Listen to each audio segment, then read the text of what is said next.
Assalamualaikum warahmatullahi wabarakatuh. Berjumpa kembali dengan saya di channel ini, yaitu channel Dunia Pangan.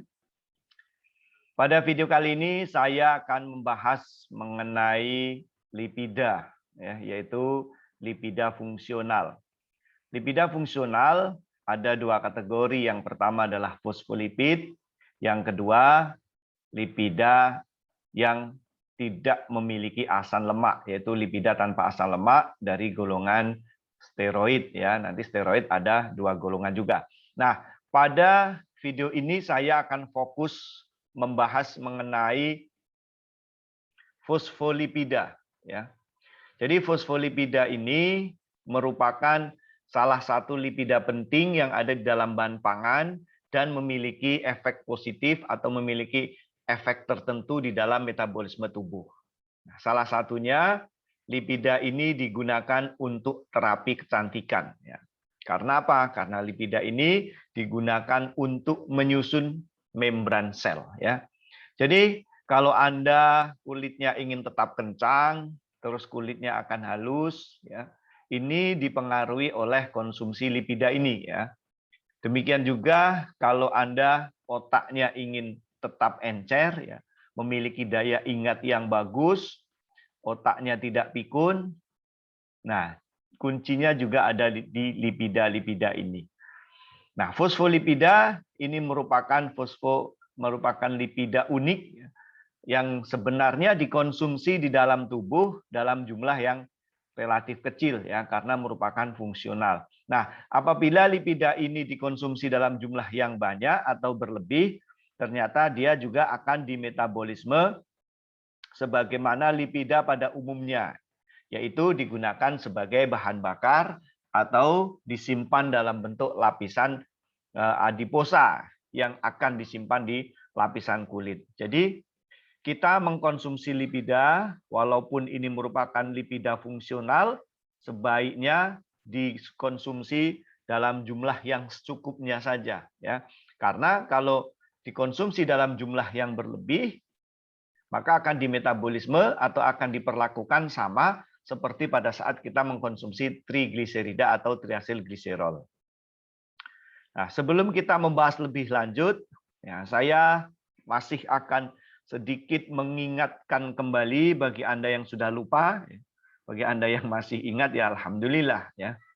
Nah, jadi ada juga penggolongan lipida yang disebut dengan lipida sederhana.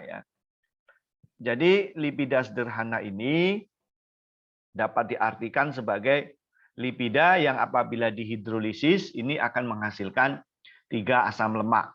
Pembahasan yang lain sudah pernah saya bahas di video yang terpisah khusus mengenai lipida sederhana. Jadi sekali lagi yang disebut dengan lipida sederhana ini adalah lipida yang apabila dihidrolisis ini akan menghasilkan trigliserida dan 3 molekul asam lemak. Ini namanya lipida sederhana. Kemudian golongan lipida sederhana yaitu ada lemak netral. Lemak netral ini yaitu lemak yang apabila dihidrolisis ini akan menghasilkan 1 molekul gliserol. Ini yang dimaksud dengan molekul gliserol itu yang ini. Ini molekul gliserol. Kemudian akan menghasilkan 3 asam lemak. Ada R1, ada R2, dan ada R3.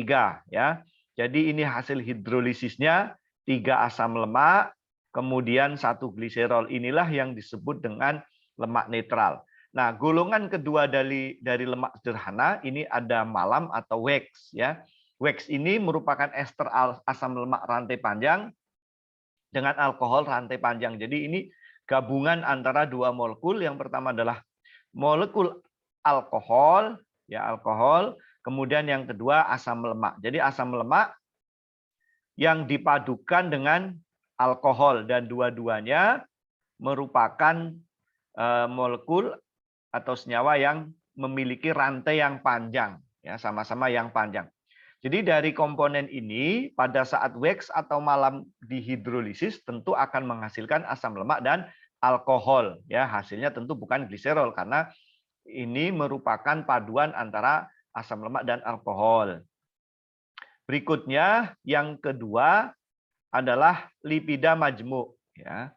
Lipida majmuk ini adalah lipida yang apabila dihidrolisis ini akan menghasilkan asam lemak, alkohol dan senyawa lain. Ya. Kalau lipida yang golongan pertama itu apabila dihidrolisis akan menghasilkan gliserol dan asam lemak. Pada lipida majemuk ini pada saat dihidrolisis akan menghasilkan asam lemak, ini sama pada lipida sederhana. Kemudian alkohol sama ya. Alkohol ini pada lipida sederhana dalam bentuk gliserol serta satu atau lebih senyawa lain. Nah, senyawa lain inilah yang tidak ditemukan pada lipida sederhana. Untuk lipida majemuk, ini ada beberapa golongan. Yang pertama adalah fosfolipid. Nah, fosfolipid sesuai dengan namanya fosfolipid. Artinya di dalam senyawa lipida ini mengandung senyawa fosfat. Maka dari itu, golongan ini pada saat dihidrolisis sempurna akan menghasilkan yang pertama adalah asam fosfat, ya, asam fosfat. Kemudian alkohol, ya, alkohol, asam lemak, dan komponen yang mengandung N. Ya. Jadi syarat untuk dikatakan lipida majemuk tadi harus mengandung alkohol, asam lemak, dan komponen lain. Nah, komponen lain dari molekul ini adalah asam fosfat dan senyawa atau komponen yang mengandung N. Ya, jadi ada dua ya yang membedakan antara fosfolipid dengan golongan lipida sederhana tadi. Nah, fosfolipid pun dibagi menjadi dua. Yang pertama adalah gliserofosfolipid, yang kedua sphingofosfolipid. Ya, jadi ada gliserofosfolipid dan ada sphingofosfolipid. Nah, ini nanti yang akan kita bahas di dalam fosfolipid, yaitu gliserofosfolipid dan sphingofosfolipid yang merupakan golongan dari fosfolipid. Kita ke gliserofosfolipid terlebih dahulu. Ya, sesuai dengan namanya, gliserofosfolipid. Ya, ini merupakan senyawa penyusun membran sel. Ya, tidak pernah disimpan dalam jumlah banyak. Ya, ini yang saya sebut di awal tadi, yang merupakan lipida fungsional yang memiliki arti penting terhadap kesehatan kulit. Ya, sekali lagi, lipida ini memiliki arti penting terhadap kesehatan kulit karena digunakan sebagai penyusun membran sel. Nah, yang menentukan kulit ini bagus atau tidak, kulit ini akan berkerut atau tidak, ini adalah senyawa ini atau senyawa gliserofosfolipid ini. Maknanya apa? Maknanya kalau Anda ingin tampil kulit kencang, kulit cantik, bersih, nah salah satunya kita harus mengkonsumsi gliserofosfolipid ini dalam jumlah yang cukup. Ya, jumlah yang cukup itu artinya hanya cukup digunakan untuk metabolisme ini saja. Jangan berlebih, karena kalau berlebih juga tidak bisa disimpan. Artinya gliserofosfolipid akan diperlakukan seperti lipid biasa yang akan didegradasi menghasilkan asam lemak, kemudian mengikuti jalur metabolisme lipida. Nah, gliserofosfolipid ini merupakan lipida polar ya. Kenapa disebut lipida polar? Karena dia memiliki kepala yang mengandung N ya, sehingga dia bisa bercampur dengan air. Tapi sebenarnya lebih tepatnya gliserofosfolipid ini memiliki dua polaritas ya, memiliki dua polaritas di mana kepalanya bersifat polar, sementara ekornya cenderung lebih kepada non polar ya, ekornya cenderung pada non polar. Inilah yang disebut dengan lipida yang memiliki dua polaritas dalam satu senyawa.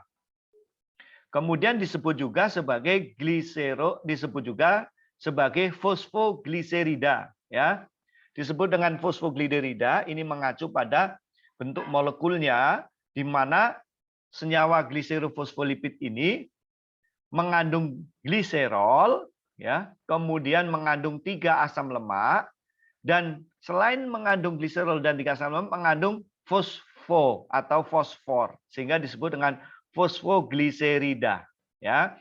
Fosfo ini artinya senyawa fosfatnya, gliserida ini artinya gliserol dan asam lemak, sehingga menjadi fosfogliserida. Nah,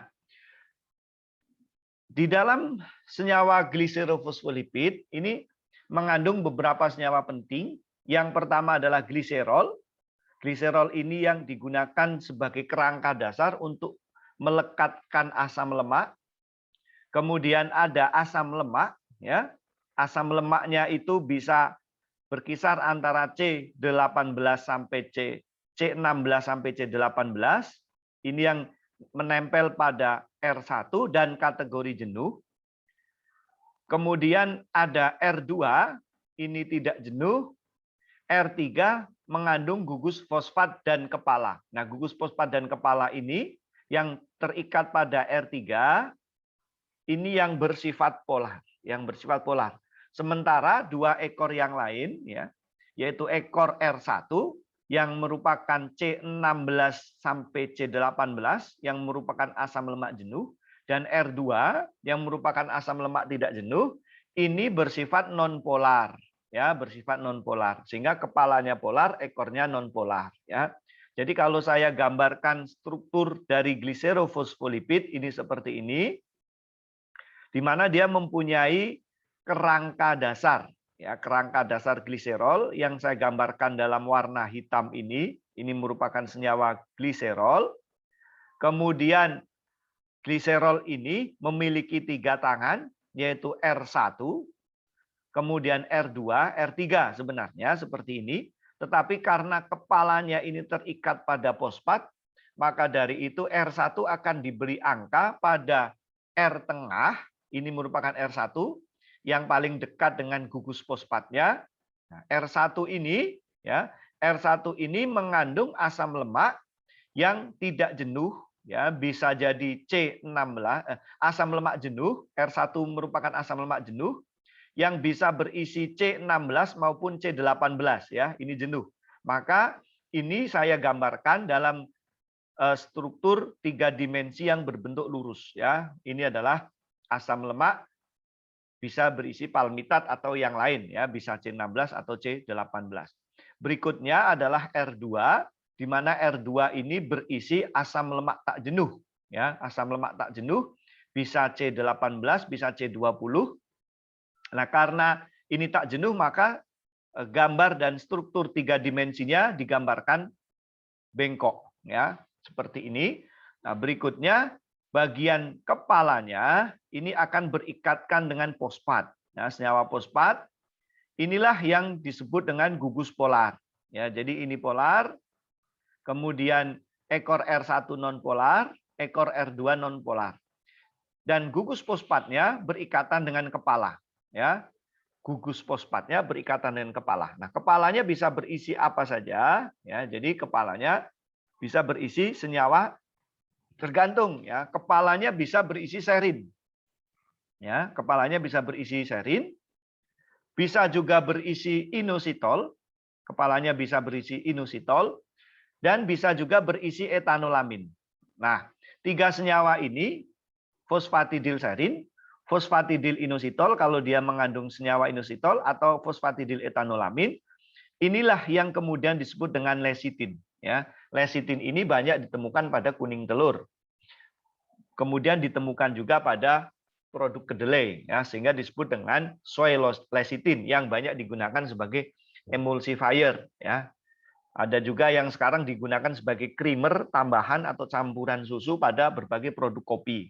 Nah, ini adalah senyawa atau lemak yang bersifat fungsional, yaitu fosfatidilserin, fosfatidil inositol, fosfatidil etanolamin ya, yang banyak digunakan sebagai emulsifier dalam teknologi pangan ya.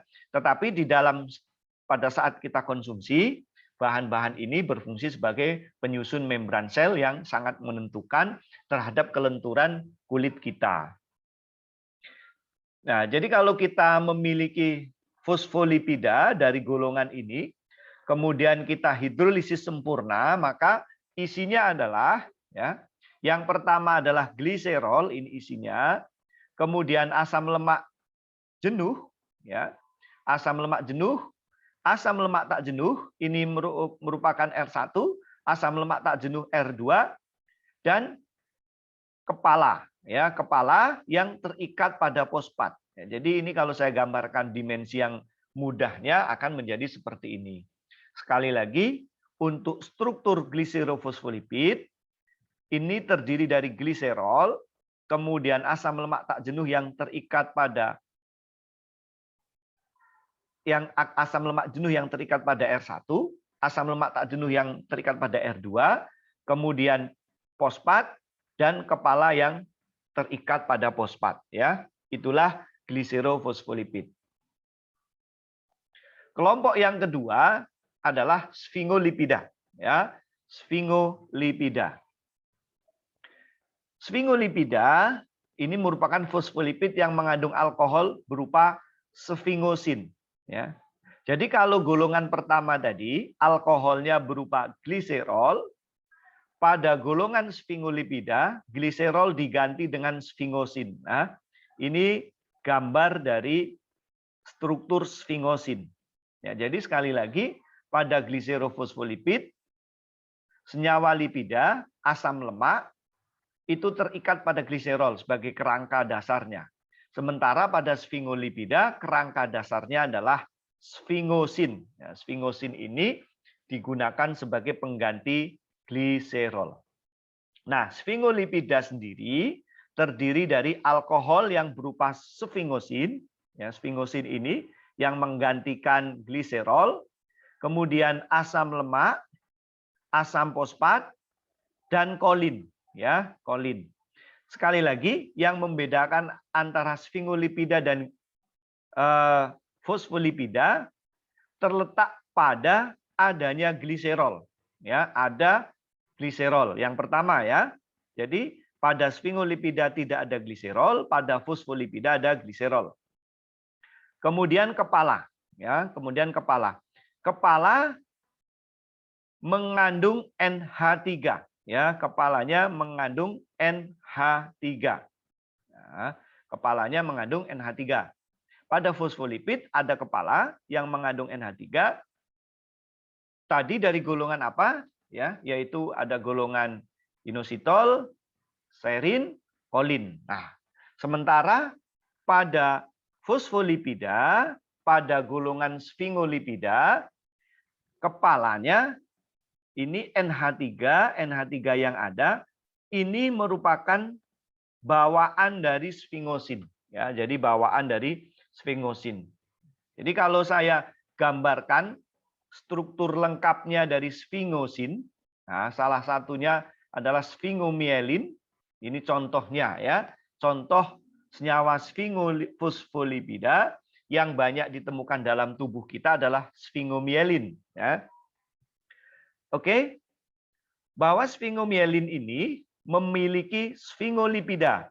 Sfingolipida ini yang saya gambarkan dengan kepala, yang berwarna hitam ini, ya biru, ya sebenarnya sfingosin ini dari sini ke sini sebenarnya. Ini sfingosin strukturnya ya.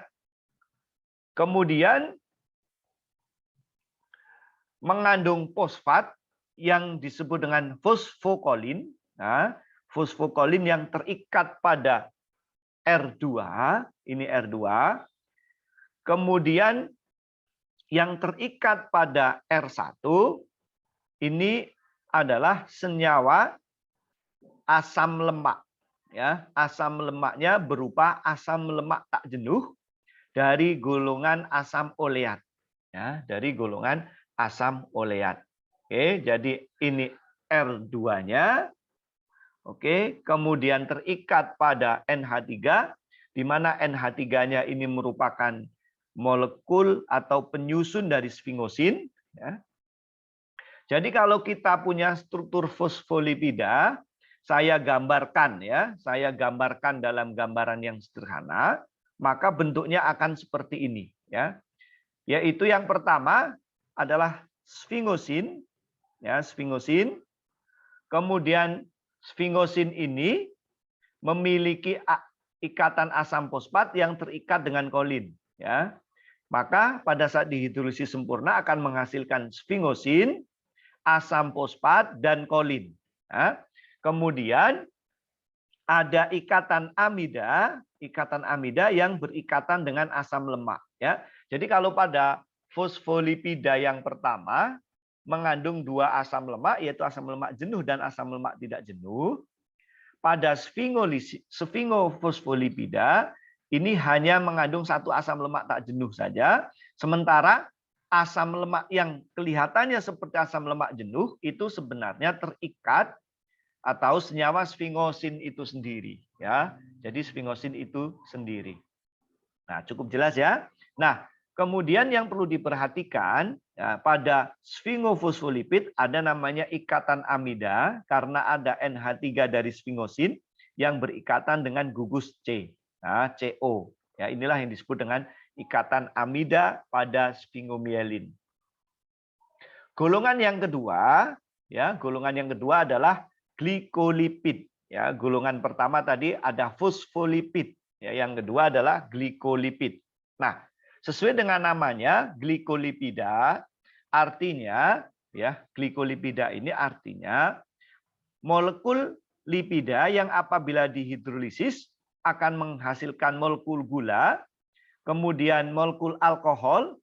Alkohol ini berupa gliserol, kalau dia gliserofosfolipid, dan bisa juga sfingosin kalau dia sfingolipida, dan asam lemak. Ya, sekali lagi, glikolipid ini lebih kompleks dibanding dengan golongan yang pertama. Karena apa? Karena dia mengandung gula. Ya. Jadi sekali lagi kalau saya ulangi bahwa glikolipid ini mengandung molekul gula, kemudian alkohol, alkohol bisa berupa gliserol, bisa juga sfingosin, ya, tergantung dengan jenis dan golongannya serta asam lemak, ya. Jadi glikolipida, ya, ini glikosfingolipida. Contohnya adalah cerebrosida, ya, cerebrosida, gangliosida, ya, cerebrosida dan gangliosida ini merupakan senyawa fungsional bagi tubuh kita yang digunakan sebagai ujung saraf yang digunakan untuk reseptor neurotransmitten. Ya, jadi ini merupakan hal penting di dalam tubuh kita. Ya, sekali lagi ini merupakan hal penting bagi tubuh kita karena cerebrosida dan gangliosida ini digunakan sebagai reseptor saraf. Sehingga senyawa atau bahan ini sering dikaitkan dengan kemampuan berpikir, ya, sering juga dikaitkan dengan kasus pada orang yang pikun. Ya, artinya maka orang sering mengatakan bahan ini sering digunakan untuk terapi mengurangi atau menghindari kepikunan.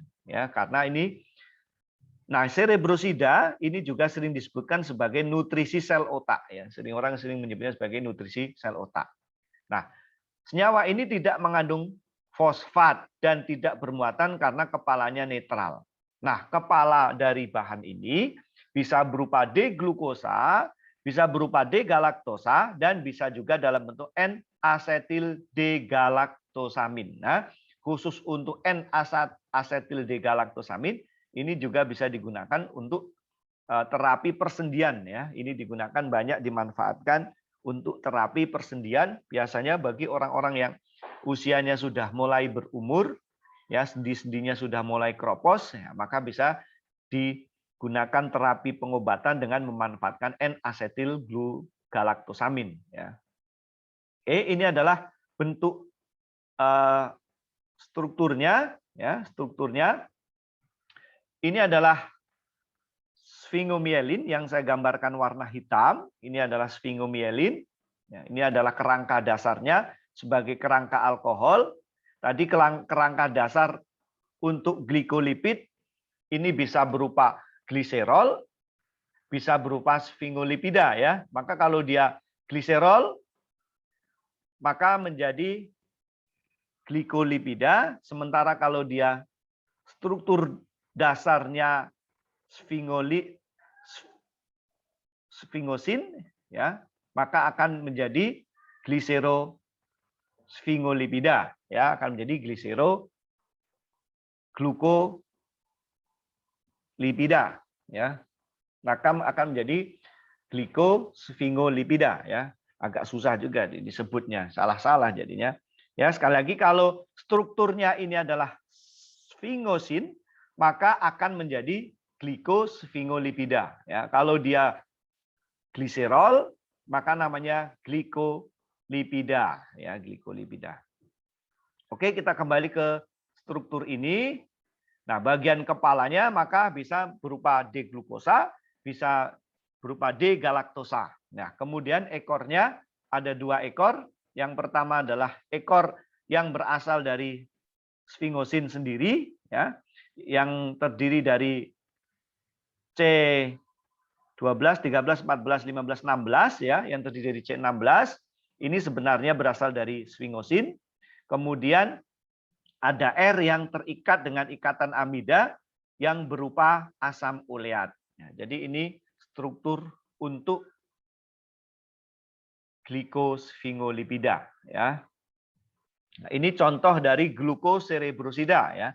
Serebrosida yang banyak digunakan sebagai nutrisi sel otak tadi, di mana mempunyai kepala dari D-galaktosa. Ya. Ini D-galaktosa. Dengan ikatan beta, maka ini kelihatan bahwa ini adalah galaktosa karena dia punya ikatan beta. Kemudian dia memiliki sfingosin, ya, sfingosin. Nah, ini adalah sfingosin dan ini adalah ekor sfingosin. Kemudian dia memiliki R1 yang berikatan dengan amida, ya. Ini merupakan asam lemak tak jenuh, ya.